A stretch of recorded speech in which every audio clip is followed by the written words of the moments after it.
Lore Together is proud to be part of the Boss Rush Games Network. Feel free to find out more at bossrushgames.com/network.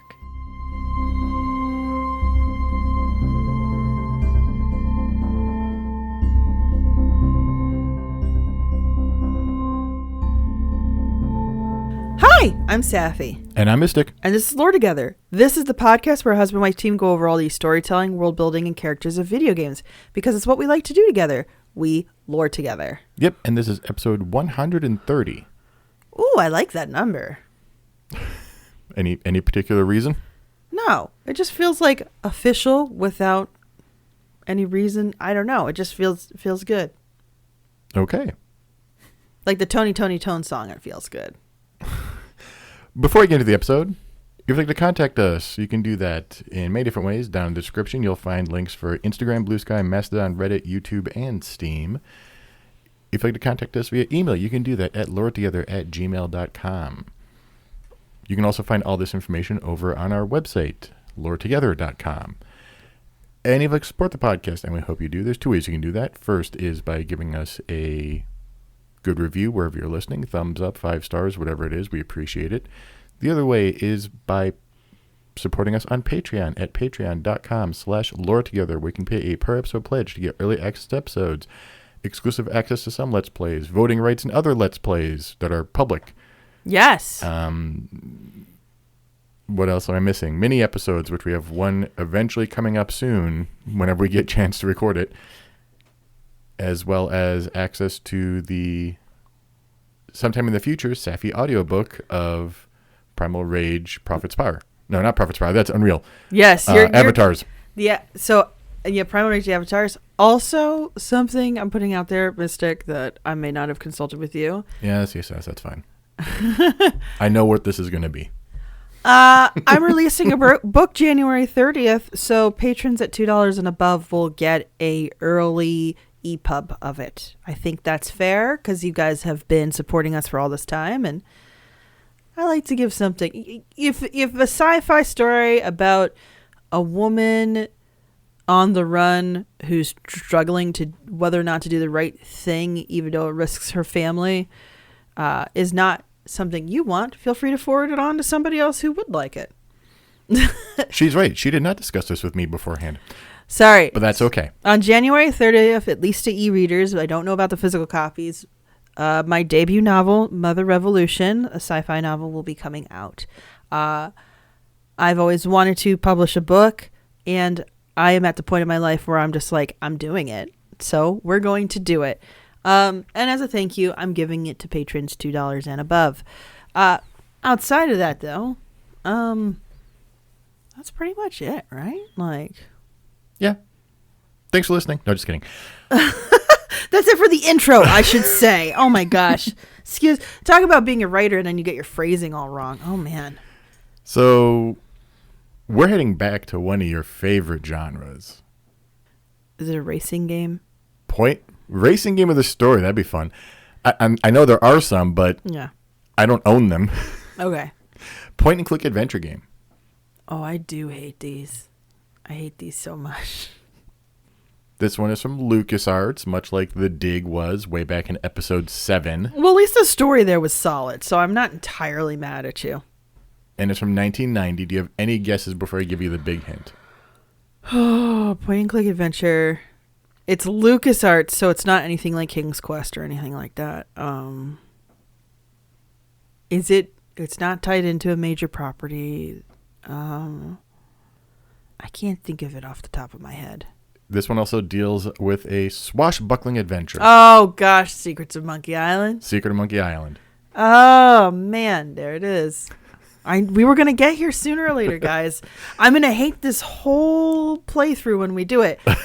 But it's got a good characters and story from what I understand. So we're following one Guybrush Threepwood on his quest to realize... What a name. What a name. Guybrush Threepwood.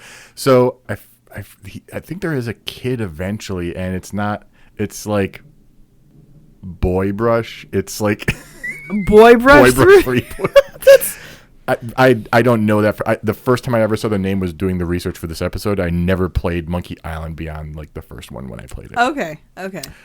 But we are following one Guybrush Threepwood on his quest to realize his dream of becoming a pirate. Now, much as I did when we covered The Dig, I do want to delve into a tangential topic. There it was the development behind The Dig. Yes. Here it is the origins of pirates as we perceive them in popular culture. Because pirates were actually fantastic socialist crime lords of the seas. You are going deeper than I was going to. Oh, no. Pirates actually like had almost like union-like structure in some of their boats and stuff. On top of also in some pirate fleets, a very egalitarian division of the sexes when it came to power. Now, you're talking about a specific era of pirates, the golden era of pirates. Pirates, though, have been around since ancient times and persist to the modern day. But what our modern perception of pirates is based on that golden era, very specifically. Kind of. It is not accurate to that era. Oh, no. I said based on, not accurate to. There's a huge, inspired by. For the talk like a pirate day, Arr. wearing the regalia with all the frills and lace and everything. Yeah. And walk the plank and all that stuff. We are indebted to a few pieces of art and media. Those are all mostly fictional. True. So the main influence is Treasure Island, originally titled The Sea Cook, A Story for Boys by Robert Louis Stevenson back in 1883. The Sea Cook? What a horrible title. Back in 1883. It is a story of buccaneers and buried gold set in the 1700s and is a coming-of-age story about Jim Hawking and features famous fictional pirate Long John Silver, yes, whom I did not know was fictional until researching this episode, which means I should go probably read this book, which, as it's a children's book, is long overdue. But also, isn't he based on the stories told about, like, from my understanding, Long John Silver, also not just the name of a restaurant chain, is loosely based on a real-life pirate? Is it based on... Am I right in saying that they base that character off of the stories told about Blackbeard, or am I just misremembering? I do not know. Okay, I could be misremembering. Don't quote me. I did not do... The amount of deep diving I did into pirate history wasn't very deep. We're not a pirate podcast. Right. We're a video game lore podcast. I spent so long trying to research this next point that I didn't dive into that part. That's fair. The main dress and style for the pirates that we know of, we are mostly indebted to Howard Pyle, who has been an author. It was he who wrote The Merry Adventures of Robin Hood, the child book containing the medieval Robin Hood ballads, like retelling them and also illustrating them. And as he illustrated, he was also an artist, and apparently it was he who came up with much of the pirate style with the head scarves and loose shirts and the sash around the waist and everything, which is apparently mostly based off of Spanish guerrillas. Oh! Because he was doing a lot of studies of Spanish guerrillas. Okay. Fighters, not apes. Because we forget, so this is around the time of the Spanish Civil War, if I'm remembering correctly? That's what I spent about 2 days trying to figure out when this is referencing, because you type in Spanish guerrillas and you get a lot of different conflicts. Yeah. So I don't know which one Howard Pyle was researching. There is the Peninsular War, which sounds like it might be a one that he would be kind of drawing and sketching because it's earlier than him. But I just could not figure it out from the weeds. Another source said that it was Romani-based dress, and I don't see it. Romani are stereotypically associated with a lot of scarves. Yeah. But I don't know enough about Romani culture to confirm or deny any of that. Yeah, so I have two conflicting sources there. Yeah, and lastly, for Pirate Talk, we are almost entirely indebted to John Newton in 1950's Treasure Island. Yes, yes. Where he exaggerated his own West Country accent and is generally considered the origin of all the pirate speak. Which is just fun to do. So P.S., Talk Like a Pirate Day is September 19th. If you just want to do an excuse for R ye matey, shiver me timbers, walk the plank, that's the day. I want you to know, we did not cut, and Safi looked this up. Safi knew this off the top of her head. Oh, yeah, of course I did. Of course I did. I would not. No, you want to know what the sad reason why, Mystic? Back in high school, I dated a guy whose birthday was Talk Like a Pirate Day. He was a jerk. So for a year or two, that day was ruined for me. And now I revel in it because at least I'm not celebrating that guy's birthday. I don't know. That just sounds really bitter. I'm over it, guys. But anyway, so I know I love pop culture pirates. In high school during that time was the Pirates of the Caribbean craze, and I watched the first 3 movies, I'm pretty sure. I don't remember much of them now. That was a big deal back then. And also just, there was just a little subset of nerd culture that was super into pirates. Mm-hmm. You couldn't go to a Renaissance fair without it being covered in pirates. Right. You know? And then if you go to a Renaissance fair where people actually know what they're talking about, you realize pirates were just like socialist workmen. So you'd get actual pirate clothes and you're like, I don't feel like a pirate. So you're actually... Yeah, and most of the time they dressed like sailors of the day dressed. It wasn't... Yeah. You didn't go crazy and everything.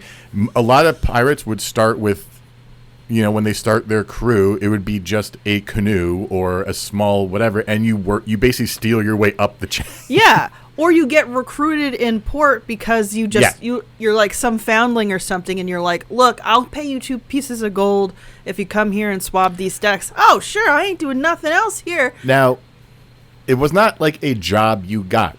Once you're a pirate, you're stuck. Because That's your life. You are either going to get a pardon for being a pirate, or you're going to get executed for being a pirate. There is no... Right. The main way the pirates got away with all the crimes that they did was just being either bigger or more evasive than the navies that they were fighting against, essentially. They didn't go out of their way to fight Navy ships. They literally were looking for mercantile ships, stealing the stuff, and moving on. And the whole buried treasure thing was not a thing. Right. They're not stealing gold bars and stuff. Like, they do, but it then gets sold. Or gets sold whatever. Right away. Or, they'd steal food so they could eat. They were very practical. As far as I could not remember which pirate this was, but there was only, one actual recorded case of a pirate burying their treasure because they were going to probably be caught. And I don't remember which pirate it was. It was a famous one, but I can't remember the name. And that one is, the only one that's yep, that one would happen. Confirmed. But it wasn't like they just buried it everywhere. But it sounds like the one thing where somebody hears the one extraordinary story and then decide that that's how everybody is. So, all this to say, I love pirate movies. Pirates are just... The concept of pirates is fun. I also find the discrepancy between fiction and reality sometimes kind of fun as well. Now, back to our game. Okay, yeah, that's right. We're here to talk about video games. Guybrush has... the one thing I hate is I have to keep saying Guybrush. But yeah, that's a silly name, Guybrush. Guybrush has washed ashore on Melee Island, which is perfect, as it is a place to be for many of the pirates within the Caribbean, and I had to go out of my way to make that pirates within the Caribbean. Within the Caribbean. Yes. But as in Pirates of the Caribbean, in the real world, think of Tortuga, which is off the coast of Haiti. It's kind of that type of island. It's kind of the center where a lot of trade was going through and a lot of not quite legal activity was happening. Yeah, and also to keep in mind, the one thing real pirates also had was a lot of diversity because they had to go from different ports.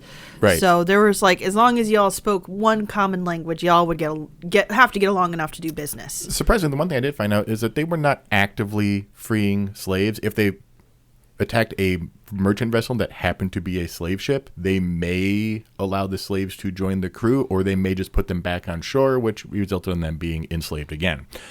So it depended on the pirate ship and this is true. There were a couple, I think, that did go out of the way to free slaves, but it was not a common thing. Because there was one or two where we had years ago at the Field Museum a pirate ship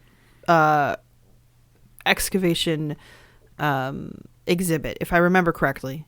I think it had to be the Field Museum. I don't think this would be the Museum of Science and Industry. but they had a pirate ship, and they had a list of the names of the pirates that were there, and one of them was a former slave. One of them was a former slave. One of them was somebody who was Native American who was found and then enslaved for a while after the ship crashed, and he had to figure out his life afterwards. But yeah, it really depended on the ship and the crew and all of that. It depended on what part of the world they were in too, because we're also talking very specifically right now about Western pirates. One of the most famous leaders of a pirate fleet is actually a woman from China, and I don't remember all her name or facts off the top of my head, but she, when I say like socialist haven, she was the socialist haven, making sure people had rights, and literally negotiated with the government of China at the time to make sure all her pirates could retire without getting the pardon, like you mentioned, Mystic. So getting back to Guybrush, and he's in Mealy. So Mealy Island, there were accents over like it. I Super don't know. Smash Brothers Melee. There were accents over it. I don't know how to pronounce it. It's Melee, but there's accents, and I'm not going to bother. Okay. All right. Maybe Melee, maybe Mealy, might be, yeah. So. Well, the accents only mean something if you know what language it's in, so. And he just shrugged, guys, because it's an audio medium, so that was really helpful. Guybrush is told that to meet with the pirate leaders who are holed up in the Scum Bar. Now, Scum here is also a reference to the game engine the game was made in, the script creation utility for Maniac Mansion. So... Oh, there's two M's at the end there. Yeah. Okay. Within the Scum Bar, Guybrush is told that to become a pirate, he must pass 3 trials: sword fighting, thievery, and treasure huntery. Okay. To obtain mastery at sword fighting, it's pretty complicated, as you might expect given the genre of game we are talking about. On the way to finding out where to even go to test our skills, we'll shoot through the circus of the amazing, adventurous, acrobating, and exceedingly well-known fabulous flying Fettuccine Brothers. Of course. The Fettuccine Brothers. Yeah, because you know when the main character's named Guybrush Threepwood, the names are never going to meet anything serious or cool. We'll come across a bridge guarded by a troll. When Guybrush asks him about the toll, he says, "I want something that will attract attention, but have no real importance." And we give him item after item. Eventually we give him a fish, and he'll exclaim, "Ah, a red herring," and let Guybrush pass. This is the type of humor we're dealing with. So painful, guys. This is really painful. I can't deal. Eventually, we'll actually face off against the local sword master, Carla. However, it should be pointed out that sword fighting is a bit different here. There are swords, but this is a Scum game, not Kingdom Come Deliverance. So the gameplay here is dialogue, and it deals with insults and retorts. So it's about being cutting in a verbal sense, not in a blade sense. And you're also doing swords at the same time, but that's like animation that you're not actively engaging with. Yeah, you're more engaging in the dialogue, which determines how the battle goes. Yeah. Okay. Yeah, okay. As for treasure huntery, he has to find the treasure buried somewhere on the island by following a special dance pattern. It's the shortest of the 3 trials, and just to be fair, it's not like we're following a step pattern in a screen. The dance pattern equates to the screen pattern. So like, one left, move left for the dance, you to go to the left screen, go forward once, go right 3, stuff like that. So, okay. Little spoiler there for a puzzle, I guess. Finally, to complete his skills at thievery, Guybrush has to take an idol hidden away in the governor's mansion. It was this last task that Guybrush first encountered and developed a fondness for the governor, Elaine Marley. Oh. Marley allowed Threepwood to leave with the idol, but Sheriff Shinetop, who's bald... Yeah. Yes, that makes sense. Decided to put him to death by tying the idol to his leg and throwing him into the sea at the docks. Now, Threepwood has an amazing ability to hold his breath for 10 minutes, which is really funny when you play the special edition version where it's fully voice acted and he's talking underwater. But you just tell me he has weak gills. Like, that's all you need to say. Oh, my God. But because he could hold his breath for 10 minutes, he has ample time to realize that he could simply take the idol and climb the ladder to safety. So there's, As he rescues himself, he sees a ghost ship sail off into the distance. Ghost ship? Yes, we will get back to this. With these tasks complete, Guybrush goes to inform the pirates at the Scum Bar. However, nobody is there besides the chef, who is weeping. Oh, no. He then learns that Elaine has been kidnapped by the ghost pirate LeChuck. LeChuck. LeChuck. Yuck. LeChuck. And it's kind of funny. You'll see notes from him later on in the game, and it's literally G.P. LeChuck, ghost pirate LeChuck. Yikes. Oh, man, the formality of that. That's crazy. Guybrush wastes no time to hatch a plan to go and rescue the governor. LeChuck has always kind of been enamored with Governor Marley, though. She was not enamored with him, though, and told him to drop dead in response to its advances. LeChuck took this very literally. As if that... What? So that's why he's a ghost pirate now? Yeah, he was killed by a storm while searching for the secret of Monkey Island, but, yeah, he's dead and still going after her.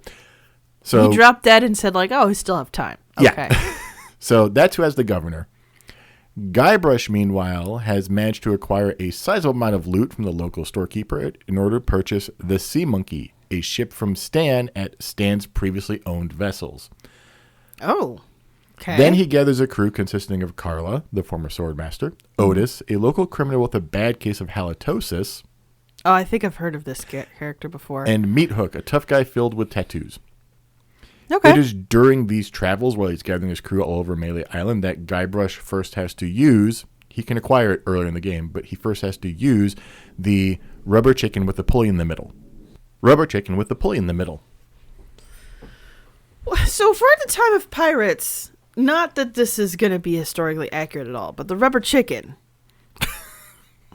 And so I think it's in a later game. I can't remember off the top of my head, but there is a recipe that calls for a live chicken, and the rubber chicken works. So, what are they trying to say about rubber chickens in this universe? There's an existential dread here. But let's not take everything at face value here. This is a place with the amazing, adventurous, acrobatic, extremely well-known, fabulous, flying fettuccine brothers. This is not a serious universe. No, the names can be not serious, but the science can be. In this essay, I will... No, that's not happening, guys. This item will make future appearances, and I think it makes appearances outside of this franchise. The rubber chicken? The rubber chicken with a pulley in the middle, yes. With a pulley in the middle specifically. Yes. In fact, in this game, I believe you use it to cross a gap, like you use it like a zip line. Of course you would. Absolutely. Why wouldn't you? And in fact, how did a chicken get to the other side? There, solved with a pulley. And, you get this from the voodoo lady, and it is not a uncommon item. Everybody seems to have one. It is just it's a plumbus. Oh my gosh. The group then sets sail for the legendary Monkey Island, hoping they aren't too late to save Elaine. On his way to Monkey Island, Guybrush is dismayed at the laziness of his crew. In fact, it's like a soft mutiny. So, it's we'll do it tomorrow, we swear. No, they are literally sitting in deck chairs. Really? Just hanging out? Yes. Picking at their toes, I'm sure, something like that. Yeah, basically leave him to do everything. He gets knocked out cold and awakes to find themselves at the destination. He's knocked out, wakes up, they're there. But he has no way to get to the actual land and no crew willing to help him. Though they do wish him luck finding the governor, saying they have an extra deck chair for her. Wow. So he said, hey, you want a pirate? Yeah, sure. And then they got on the boat. It's actually, I want a cruise. I don't need to be a pirate. So Guybrush loads himself into a cannon because he has no way of getting to the island otherwise, and just fires himself straight into the island. Because that's safe. Squash and stretch reality is squash and stretch reality. I understand it's a cartoon and everything, but even as a cartoon, it's if you've never fired a cannon before, how do you know you're not going to hit that tree on the way over? Oh, it doesn't go well for him. He lands headfirst on the beach, getting his head stuck like an ostrich, except his butt is sticking out and is on fire. Yeah, that sounds about right. Yeah, consequences. And it is during this point that he is approached by a man who we will come to know as Herman Toothrot. Herman Toothrot. So he has a different name, but we will not find that out until another episode. Okay. Yeah. But he does nothing to help unstuck Guybrush's head or put out the fire, and just tells him, You should put that out, and just walks off. What the? He's an important character later, but literally has an earlier cameo of, you should fix that, and then just skedaddles. Basically, he's like, how come you're not standing up? Oh, you should get your head out of the sand. You should put that fire out. Someone could get hurt, and then just leaves. Wow. The most helpful of dialogue. He does show up a few times in this game, but we're not going to cover all of them. Every single thing. Okay. Because 90% of this game is solving puzzles or reading dialogue. Okay. So that's fair. When Guybrush finally does free himself, he finds a note that says that there is an upcoming meeting to discuss the ghost pirate LeChuck's occupation of the giant monkey head statue. They're having an island meeting. An island meeting about the hostile takeover of a statue? And all cannibals are welcome. How do you prove you're a cannibal? We will get there. How you prove it? But this island is like monkeys, cannibals, and Herman Toothrot. And the ghost pirate LeChuck. How is Herman Toothrot how are the cannibals and Herman Toothrot at like a happy coexistence? Well, we get a happy coexistence later. So okay, all right. We do run across Herman Toothrot a bunch here, and like I said, not his real name. He's been a castaway stuck here for years, and we will figure out his story when he gets his memory back in the future game. Mm-hmm. Guybrush travels to the peak of the island where, through the use of the catapulting force of a primitive art rock sculpture, is able to knock some bananas off of a tree. Now, bananas are very important as we need to deal with monkeys later. There is a weird non-canon event at this point. I think it's at this point. I don't have my notes because I'm really smart like that. You can sink your ship. Oh. And it was an Easter egg that ended up becoming canonized. Whoa! Okay. Guybrush later obtains rope from a fort on the north end of the island, which allows him to acquire a pair of oars for an abandoned boat he found earlier on the beach. So basically now he has access to the entire island without having to walk everywhere. Okay. He then obtains another banana from the local cannibal village. And unfortunately, the cannibals are very stereotypical, but this was also released in 1990. So we're not gonna get to this part. We're not gonna get to that part. But I'm assuming if I saw an animation of this, it's just gonna be me just like staring at it, groaning like, this is awful. He is captured by the cannibals. Oh, great! So we get to spend more time with this caricature. Yay! Cannibals. Caricatures. Yeah, we will continue to spend time with them. They are going to be a major player. Oh, goody! But he manages to escape from the hut that he is in through a hole in the floor. Now, this is not a ramshackle straw hut. It is like it's like solid construction, so it's not fully stereotyped, at least. Okay. Okay. And uses his supply of bananas to lure a monkey to the giant monkey head, where he takes a totem. In return for the totem, the cannibals become friends with Guybrush. Oh, okay. It is here that Guybrush receives the banana picker from the cannibals so that he could return it to Herman Toothrot as he was in need of it. In exchange, Herman gives Guybrush the key to the giant monkey head. You will never guess the shape of this key. Like a monkey tail? No. Like a banana?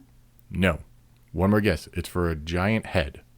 Is it a Q-tip? Yes! I guessed it, guys. Yeah. Guybrush uses the key, which resembles a giant Q-tip, on the giant monkey head.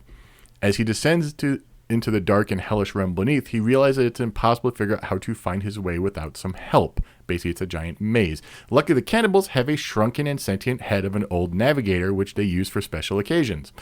This head... Oh, how lucky is that? This head allows Guybrush to travel through this hellish lava-filled maze. Once he reaches the end of the maze, he uses a necklace of eyeballs to turn invisible and obtain the voodoo root from the moored ship of ghost pirate LeChuck. Is that how you... Wait, but if all eyes are on you, how are you invisible? If we're going to have that... I did not think of that. If we're going to have this kind of dumb humor, I have to say these things, okay? You make me suffer through the Q-tip key. Once he gets the voodoo root, he returns to the cannibals, who prepare for him a special ghost vaporizing potion using the root. In the end, this turns out to be nothing more than common root beer. Are you kidding me? I am not kidding you. It is common root beer. It is a ghost vaporizing potion made from a root, but it's root beer. It could work. Find me a ghost. Let's spray some A&W on it. See what happens. That's way too sticky for me to want to try and check out. Okay. Oh, man. As Guybrush returns to the hellish harbor, he found out he was too late, and the ship has gone to prepare for LeChuck's marriage with Elaine on Melee Island. Wait, so who's legally sanctioning this marriage? That's my question. Who's officiating? Under what jurisdiction is this that they're going to let a person under duress get married? I mean, we see this in Super Mario Odyssey as well. We have a wedding on the moon. I also have those questions. For that same one, like, who's letting this happen? The only difference there is that Bowser is the king of a place where he could make the rules and decide that he gets to marry somebody and Princess under Peach duress. is the ruler of another place that can make the rules. Well, if anything, it's more of a political conflict than anything else. This is not that. Luckily, Herman Toothrot's got a secret ship, and Guybrush hastily makes his way back to Melee Island, confronting LeChuck. He barely makes it to the church in time to disrupt the wedding, bumbling in and ruining Elaine Marley's own cleverly orchestrated plan to escape and defeat LeChuck. Yes, I heard the joke here is that she's so fully competent she does not need Guybrush. So, minor spoiler jumping the timeline, they will eventually get married, but it is a on and off again relationship, partially because he is a bumbling oaf and she is not. Yeah, she's way too competent for him. Okay. LeChuck, furious at Threepwood's constant meddling, hits him with such force that he lands on Stan's previously owned vessels. Through his quick wit, he uses the voodoo root beer on LeChuck, causing him to explode into 1,000,000 pieces. Whoa, okay. Huh? With LeChuck defeated, Guybrush and Elaine enjoy the fireworks of LeChuck's exploding corpse. End of game. Don't worry, LeChuck will return. Guybrush will return. Elaine will return. Herman Toothrot will return. Like, a lot of these characters are coming back. I was just going to say, considering he was already a ghost pirate, the permanence of this solution is under question. So, that is The Secret of Monkey Island in the broad strokes. And, yeah, the rubber chicken with a pulley in the middle. Like, rubber chicken with a pulley in the middle. You know what I want to do now is go to a convention and just leave those in certain corners here and there just to see what happens. So it's kind of weird. Once in a while you do get that weird nostalgia hit from at a convention. Mm-hmm. Like, I remember walking around a gaming convention once, and this is before Telltale had released their Sam & Max remakes, or not remakes, but revision. Mm-hmm. And there was stickers of Max put up for this game that at that point was not even in the popular culture anymore. But it was just like, bring back Sam & Max stickers just like on posters and walls and stuff. Oh, wow. So rubber chicken with the pulley in the middle might be interesting. Looking up rubber chicken with the pulley in the middle, though, was strange. I think I found an AI generated site that was trying to tell me how to make one. Like, it was a weird, like, it's a recipe. Yeah. This is how you make the classic rubber chicken with a pulley in the middle. What the heck? And it just felt weird looking at it, and I was like, what link did I click? Man, the Fae are in our internet. That's what I say. The AI is Fae. I believe it. It's really Fae. That's what it is right there. Oh, God. All right. You can't do that after you made me suffer through the Q-tip key. You cannot. Oh, my gosh. The amount of the times where I have a clever pun, Mystic groans, and I have to remind him he is worse than I am 99% of the time. I am internally groaning at this. At most of the jokes in this game, as much fun as they are to me, it's like, oh man, that's bad. But you still have to share them with me. You're still making me suffer with you. So I have to call it out. Just saying. So I guess you'll be playing The Secret of Monkey Island next stream. Yeah, we'll see how well. I mean, it can't be as bad as the. We will be playing the remake, the special edition remake version. So the graphics look very different. Oh, I'm never complaining about the graphics being bad. No, but like, they look very different. It's not like, oh, we upscaled it and redrew it. It's it's a totally different art style now. Oh, wow. Okay. Which, to be fair to the original game came out when it was like EGA, CGA, VGA, and like other versions were vastly different. Like I think only one version has a sun during the opening sequence when there's a sunset, and then eventually they just took that out of all versions. Oh, wow. Yeah, it's like this. I think it's the EGA version has a little tiny sun, and then it goes away. Huh. And it looks cool, but I think because no other version could do it properly, they just removed it from all the versions in later releases. It was like consistency is key here. Yeah. Yeah, this is a thing that kind of happened a lot back in the day, though, when it came to these old school games where you had different versions, had different features, and eventually you just started getting kind of away from that. Right, exactly. More homogenization. Mm-hmm. So, all right. Wow. Off-week streams are still going to be Mass Effect 2? Yes, Mass Effect 2. So the Thursday after this releases to public is when we'll do the live stream of this, and an alternate Thursdays where we're not right after we essentially record for the show that's going to be released is when we have our live stream of Mass Effect 2. Yep. Which, do we have a poll going for that, Mystic? He's got shifty eyes. Once again, the audio medium is not here to read your expressions. All right, patrons get to vote on that, so keep an eye out. Yeah, if we don't have a poll, then we just give patrons more points when they vote in YouTube chat. Yes, so patron votes get double count. Yeah. So, but I guess with that, we hope to see you at either one of those, guys. Believe we do have a mission already selected because we had a vote last time between two missions, so this time we're doing the other one. Okay. Yeah. Sounds good. So, yep, we're going through Mass Effect 2, and I guess that's... Yeah. Yeah. We'll catch you guys next time. Thanks for listening. Thanks so much. Catch you later. Bye. Bye.